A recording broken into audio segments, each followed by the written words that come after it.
los observadores internacionales, los analistas nacionales e internacionales han venido siguiendo de cerca este accionar, esta postura y esta conducta de Pedro Castillo.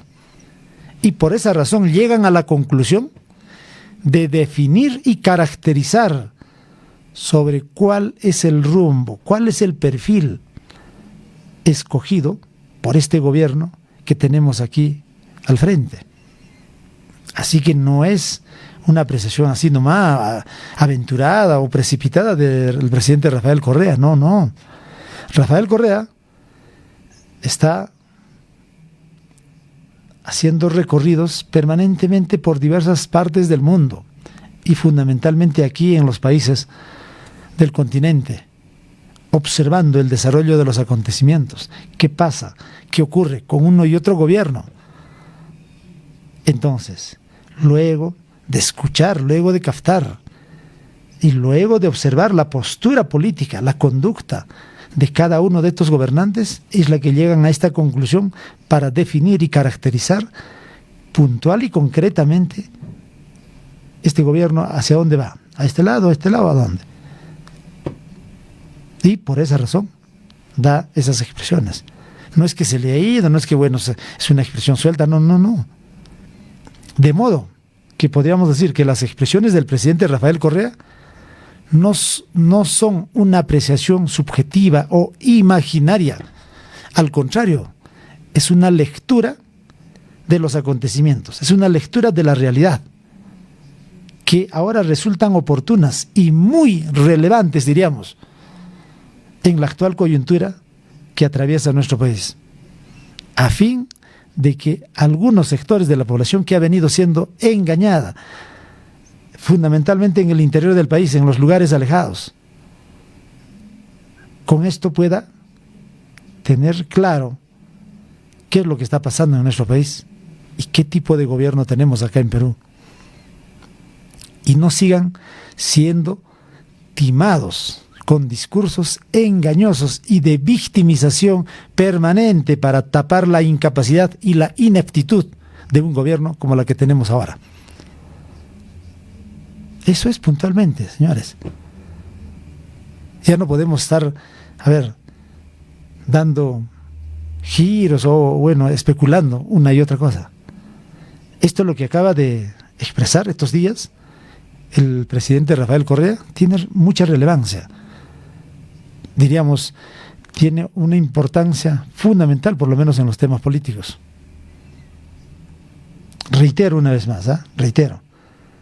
Las observaciones, los análisis que van haciendo no obedece pues a una imaginación, no obedece a una cuestión subjetiva, sino a la postura, a la conducta, al perfil que vienen mostrando cada uno de estos personajes. ¿Usted cree que Rafael Correa y otros personajes de trascendencia mundial? Porque recuerden ustedes que Rafael Correa ha sido considerado por las propias Naciones Unidas uno de los mejores gobernantes del mundo en su momento, de modo que tiene una repercusión y es un personaje de prestigio a nivel internacional por todo lo que hizo precisamente para sacar adelante a este país. No es cualquiera. Así que es un asunto, un tema muy serio, muy serio. Rafael Correa ha tenido que observar detenidamente, pausadamente, el desarrollo de los acontecimientos para justamente ya dar una definición y una caracterización sobre este gobierno. De igual manera, le está haciendo un llamado también a los otros gobernantes, donde, vienen mostrando una postura ambivalente, dubitativa. ¿Se dan cuenta? Si es que algunos todavía, cuando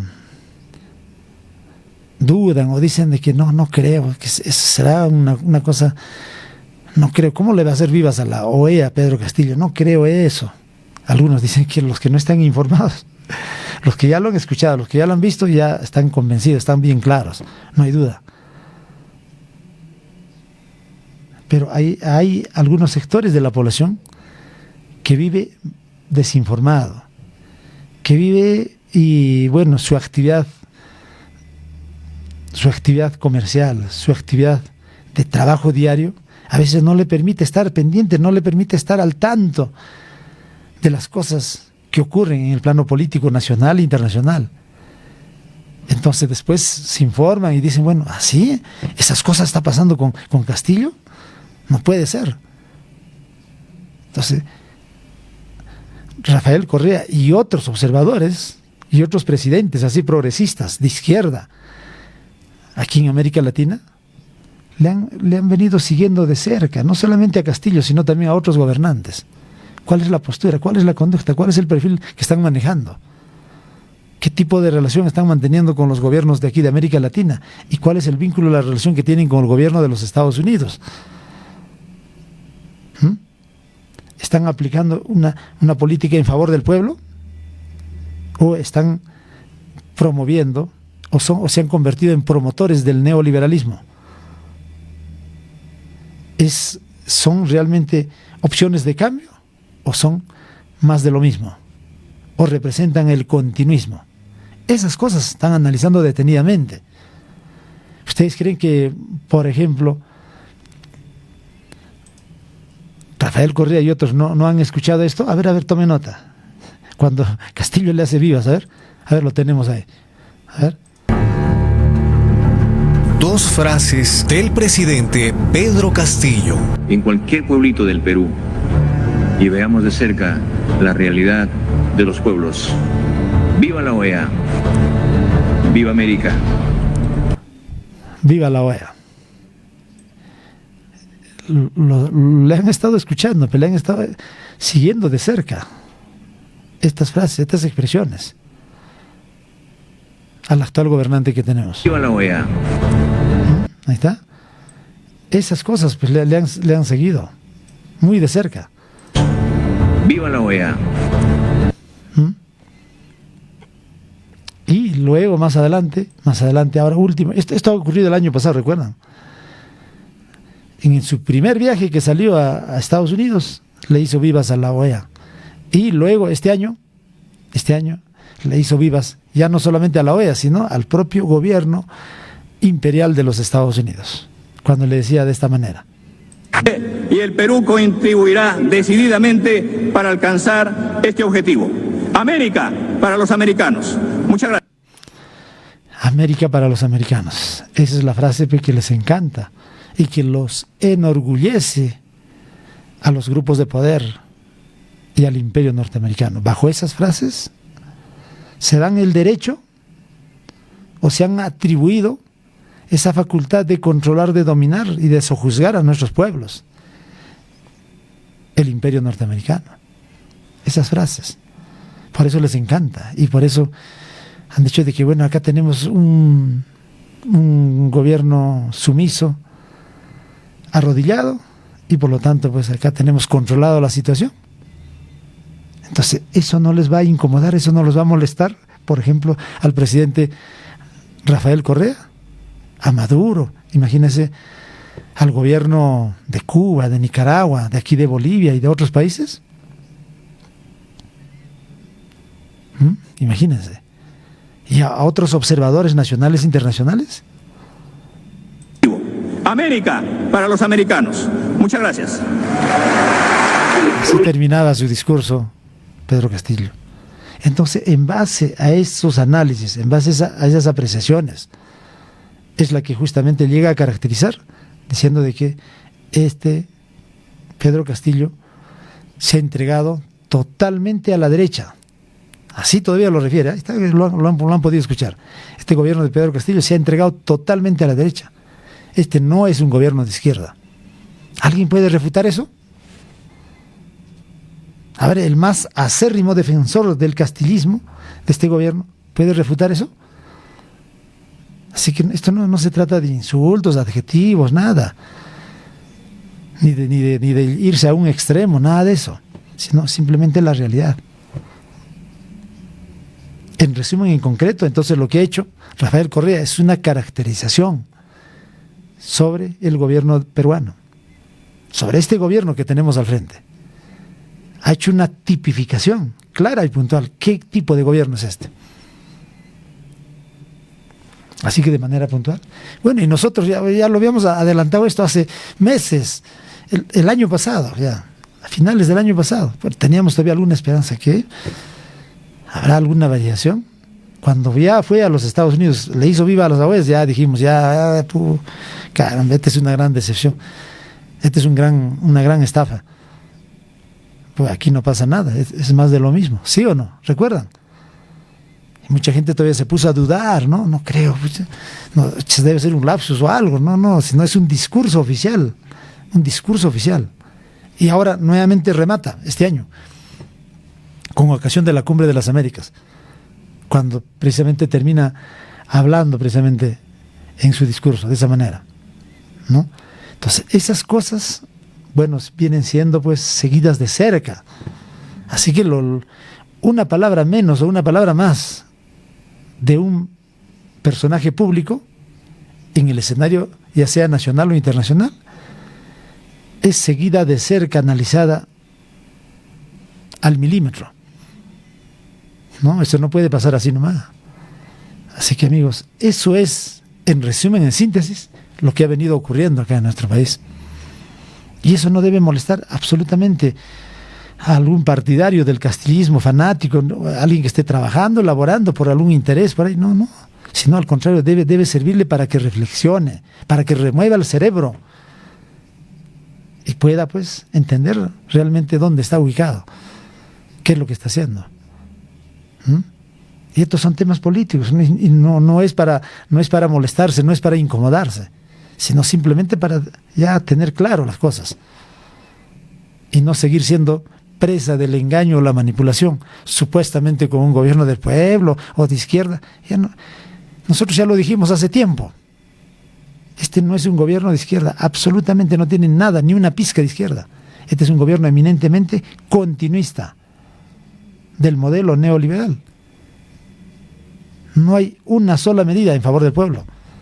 No hay una sola medida que diferencie, que marque distancia o diferencia de los anteriores. No hay ni una hasta el momento. Eso lo dijimos una y otra vez.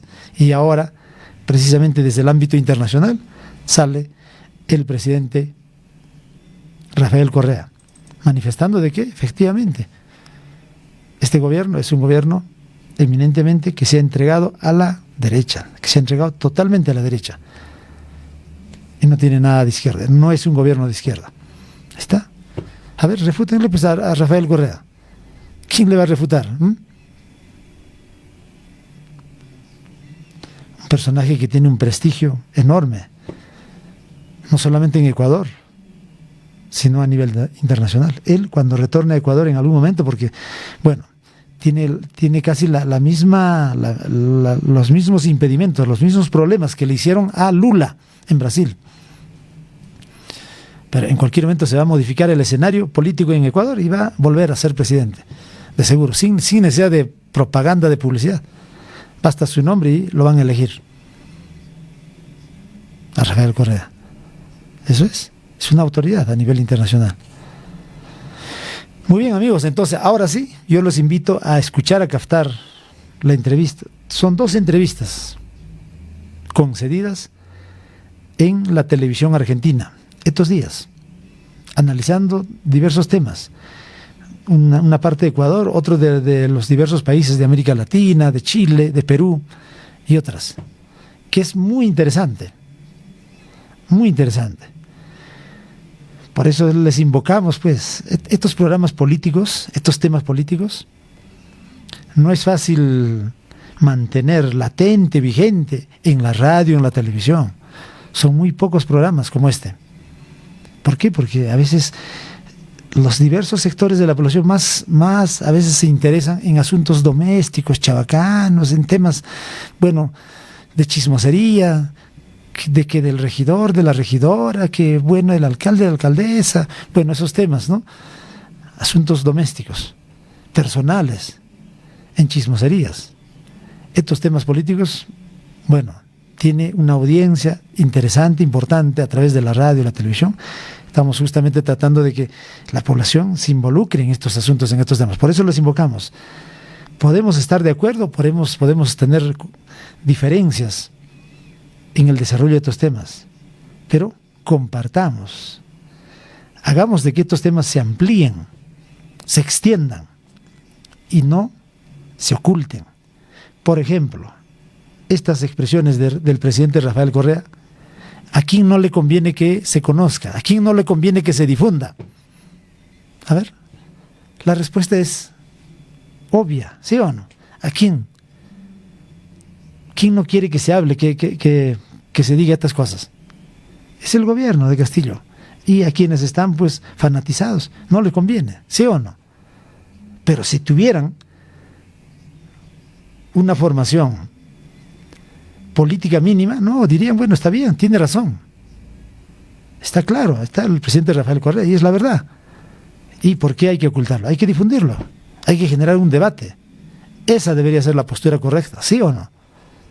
Pero de seguro que algunos nos están mirando con malos ojos, como siempre suele ocurrir, ¿no? Con malos ojos. Ese Hernán Fuentes, como siempre, se opone o es enemigo de Pedro Castillo. No se trata de eso, amigos, sino simplemente analizarlos claramente. Personalmente no empleo y no estoy acostumbrado a utilizar adjetivos, insultos, sino si se trata de esclarecer estos temas hay que hacerlo desde el ámbito político. Sin necesidad, ¿para qué vamos a utilizar adjetivos, insultos, ¿no? O mentiras? Sino simplemente la verdad. Y es por esa razón que este espacio, este programa, se ha ganado un prestigio y ha ganado una credibilidad, y por eso la sintonía que tenemos, no solo aquí en la región de Puno, en el sur andino, y se extiende a nivel nacional. Esa es la razón también del por qué nos escuchan, nos captan en el exterior, en el extranjero. Entonces esa credibilidad, ese prestigio, no lo podemos perder así nomás, con una mentira o con una falsedad, con una distorsión, como hace la prensa monopólica, interesadamente por grandes intereses económicos. Aquí no. En este espacio, este programa, cuidamos precisamente ese prestigio, que no es fácil ganarlo. Eso es fruto de un esfuerzo, de un sacrificio de años que lo hacemos. Por eso cuando damos alguna versión, diversos sectores de la población nos dan la credibilidad y hacen de que realmente estas cosas continúen, marchen adelante. Por eso, amigos, a ver, vamos a ver con la primera entrevista, a ver, de Rafael Correa. Les recomiendo, escúchenlo detenidamente, cáptenlo. A ver, vamos con una, son 2 entrevistas, ¿eh? Pero vamos con una de ellas. A ver, donde justamente habla sobre diversos asuntos, sobre diversos temas. Es educativo, es importante. No se pierdan estos detalles. Si queremos un poquito mejorar o informarnos mejor, o consolidar lo que ya sabemos, vamos ahí. Bueno, a ver, esta es la entrevista que justamente sostuvo el presidente Rafael Correa en la televisión argentina estos días, ¿eh? No es muy pasado. Ahí está, véanlo ustedes, la manera como justamente se da. Son varios personajes que intervienen en la televisión pública argentina. Ahí está Rafael Correa. A ver. ¿Cómo estamos? Gracias por estar. Contento siempre cuando estamos en Argentina. Un inmenso abrazo a todas las argentinas y a todos los argentinos. Bien, junto a este equipo estaremos hablando, por supuesto, de Ecuador, de la región y de Brasil. La primera pregunta tiene que ver con el presente de su país, del gobierno de Guillermo Lasso. ¿Es una continuidad, por ejemplo, de Lenín Moreno? Es una primera pregunta. Pero por supuesto, pero cuidado, que el que salió una foto no era yo, que salió mi nombre en la foto de Lasso, por el amor de Dios. En todo caso, por supuesto, si descaradamente lo dijeron, cuando nos traiciona Lenín Moreno, hace un fraude democrático porque gana nuestro programa en las urnas, programa que había dado tanta prosperidad en 10 años, dice Lasso, él ha adoptado nuestro programa de gobierno, sí, y lo apoyó, cogobernó con Moreno, e incluso tiene altos funcionarios de Moreno que continúan en el gobierno de Lasso, y sigue el desastre. Pueden escribir el libro Cómo destrozar un país en 5 años, porque Ecuador está destrozado. Ever, Alejandra.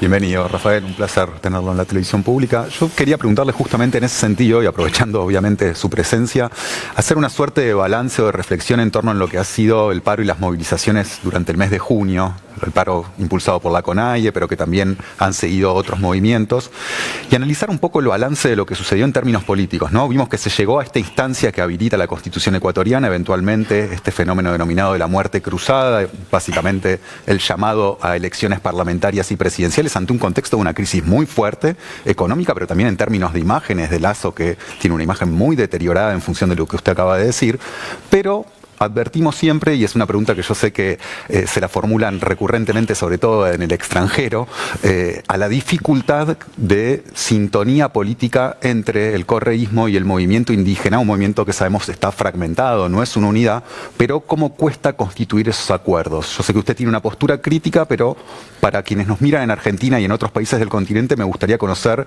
su análisis de esas posibles alianzas para la reconstrucción de un proyecto alternativo. Tú me has hecho muchas preguntas, primero pongamos en contexto, ¿no?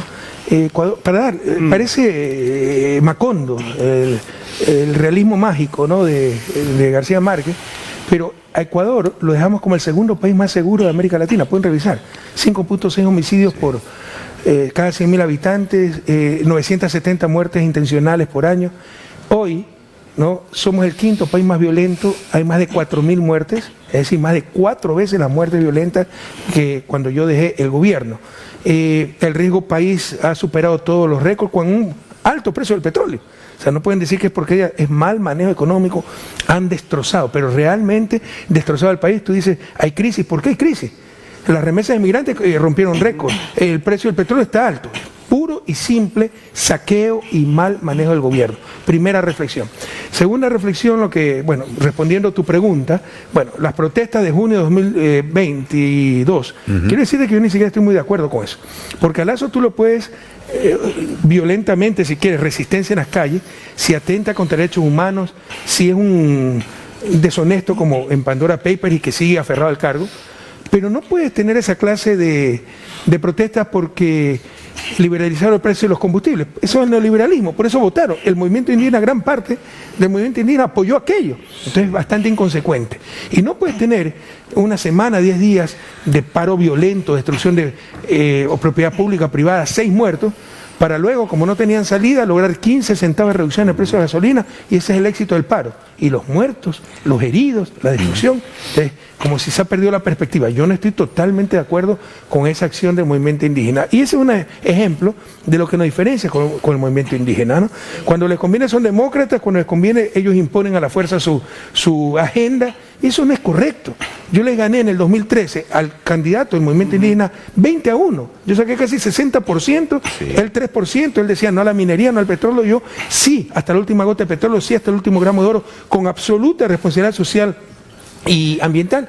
Y después de 3 meses tenía paros, piedras, cierre de carretera, porque a la brava querían imponer su agenda. Eso no se puede, eso no es correcto, eso no es democrático. Pero ¿no ha habido fragmentaciones al interior mismo del movimiento en este último tiempo? Hay que distinguir porque, por ejemplo, ahora no lo conozco personalmente, jamás he hablado con él, pero que dirigió las movilizaciones 2019-2022, con las cuales no estoy totalmente de acuerdo. Sin embargo, creo que una persona auténtica, honesta, porque también hay muchísima corrupción en el movimiento indígena, y si queremos ayudar a los indígenas, la izquierda debe ayudar a los indígenas. La izquierda está al lado de los excluidos, y evidentemente los indígenas han sido excluidos por siglos. Pero eso no significa mitificar a los indígenas, no significa que están más allá del bien y del mal, que tienen todas las respuestas antes de saber las preguntas, que son el ejemplo del buen vivir, porque no es cierto, sencillamente. Como en todo grupo humano hay buenos y malos. Y conviven, ¿no? Posturas diferentes, ¿no? Y honestos. Y por ser indígena no es que todos tienen que ser de izquierda, ni mucho menos. Olvidémonos de esas cosas. En todo caso, yo veo un dirigente indígena, Leonidas Issa, auténtico, honesto, a diferencia de muchos dirigentes con salvadas excepciones, que son amigos incluso, porque lo respeto por su integridad, pero mucha de esa dirigencia indígena estaba totalmente corrompida. Bueno, pasando un poco al tema de, los últimos años, las bandas armadas, cómo han tomado poder en Ecuador.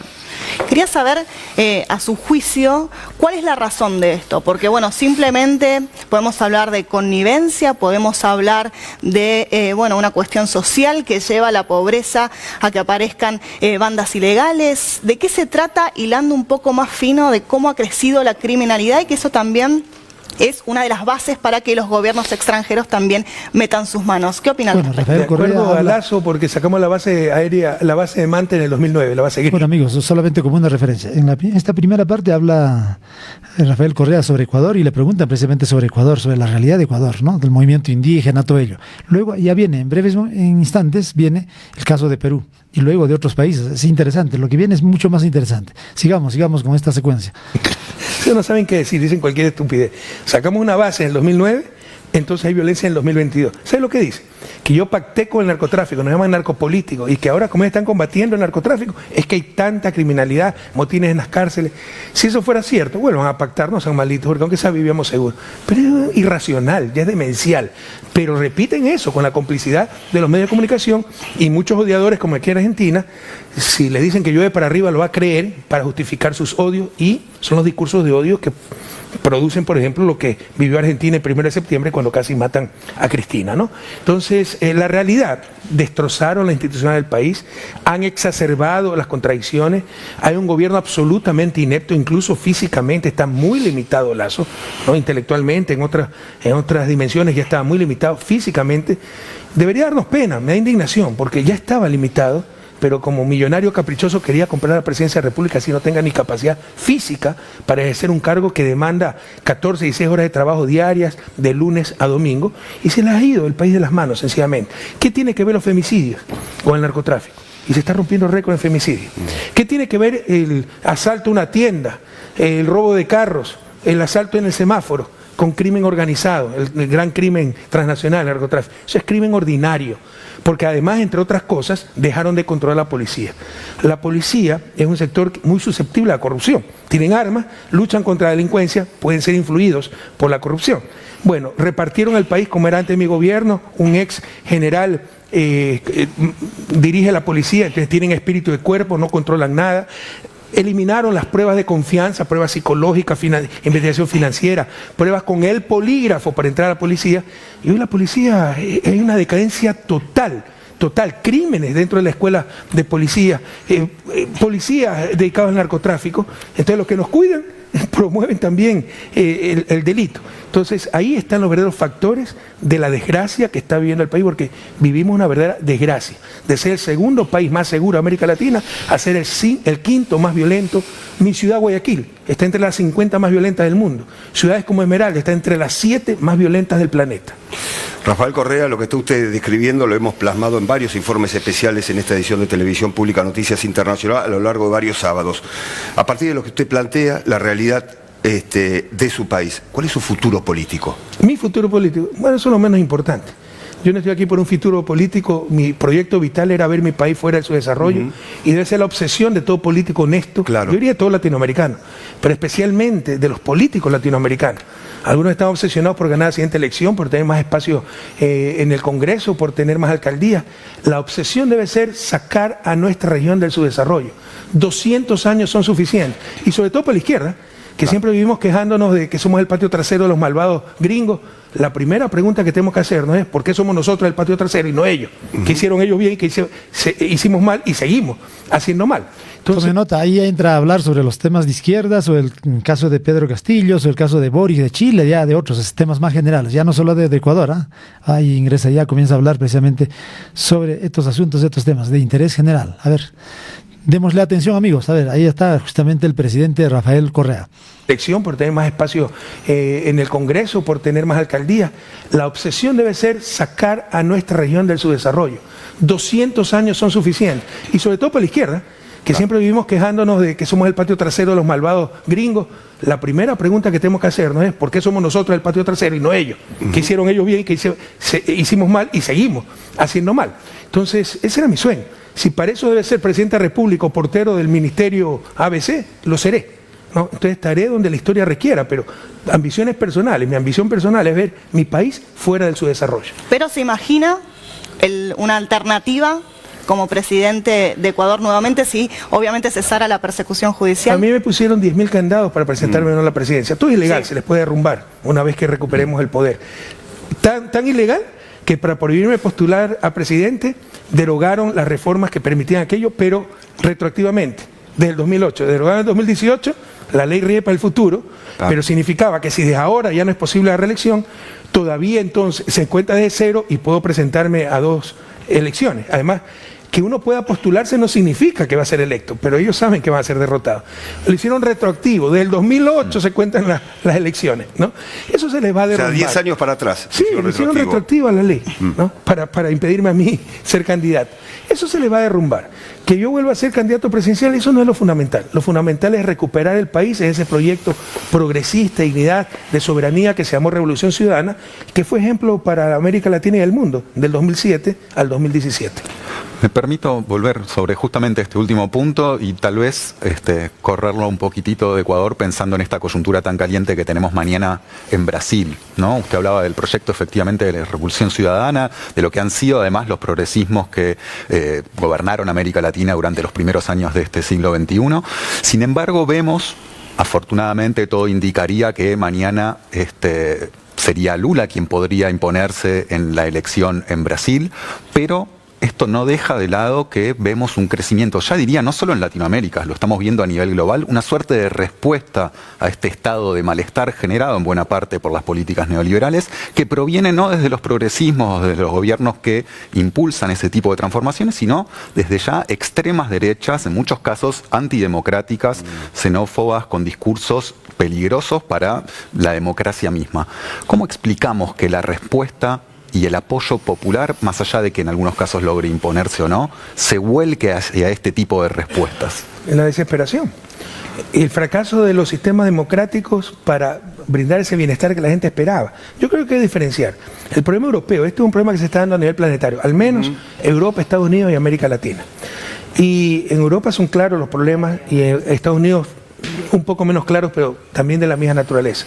Y es la migración, por ejemplo, la inmigración. Por ejemplo, la extrema derecha en Italia, Meloni, Italia es la puerta de entrada de los inmigrantes de África del Norte. Entonces la gente está desesperada.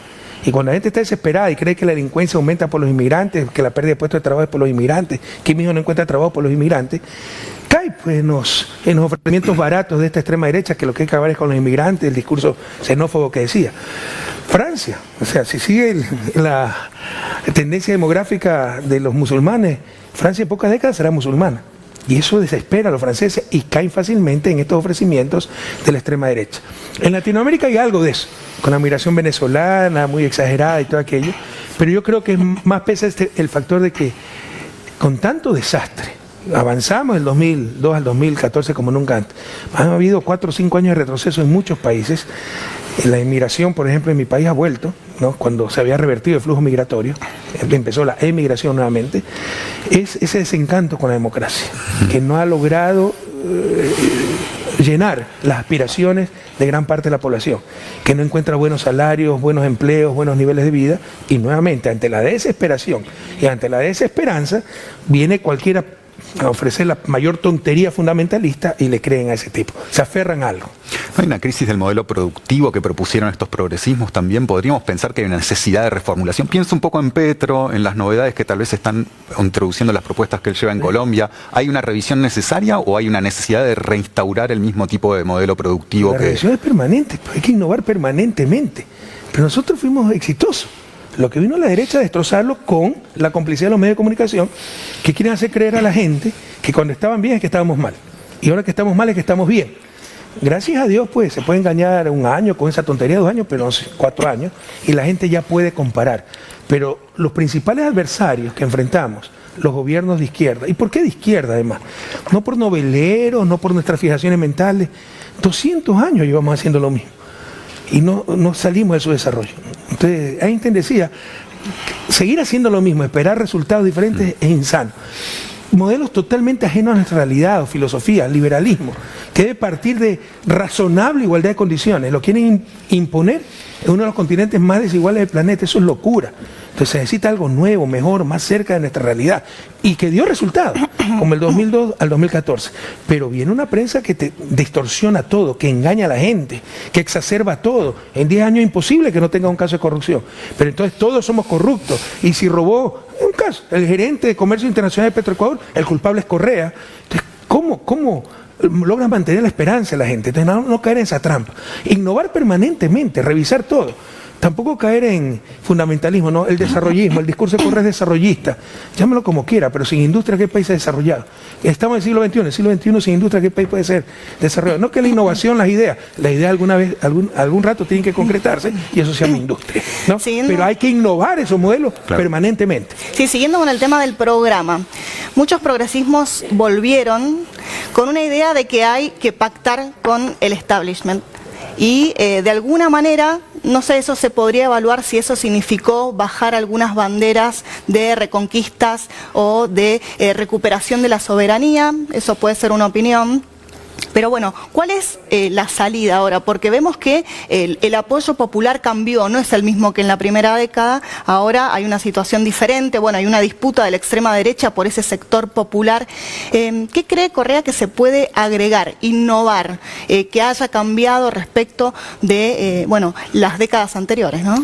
A ver, yo creo que esta segunda ola progresista es un poco más heterogénea. Viene el caso de Perú. La primera ola Perú y progresista, Chile. por supuesto que había diferencia entre Néstor Kirchner y quien le habla, con Lula, con Chávez, pero había una lealtad enorme entre nosotros, había cariño real, había confianza, había hasta complicidad. En reuniones privadas nos sacábamos los ojos, decíamos, hey, está haciendo mal esto, hasta nos burlábamos. Pero de ahí para afuera, pues, proteger estos procesos que eran de cambio real. Eso no veo en esta nueva ola progresista. O sea, Pedro Castillo, el propio Boric. Boric parece que su enemigo es Venezuela. Venezuela tiene 600 sanciones, está bloqueada, tiene una economía de guerra. Y no habla del bloqueo, del agresor, sino del agredido. Entonces son cosas incomprensibles, ¿no? Y un Pedro Castillo que llegó, ni él se lo esperaba, no estaba preparado para gobernar y se ha entregado totalmente a la derecha. Entonces, le llaman todavía un gobierno de izquierda, eso no es gobierno de izquierda, ¿no? Reuniones privadas nos sacábamos los ojos.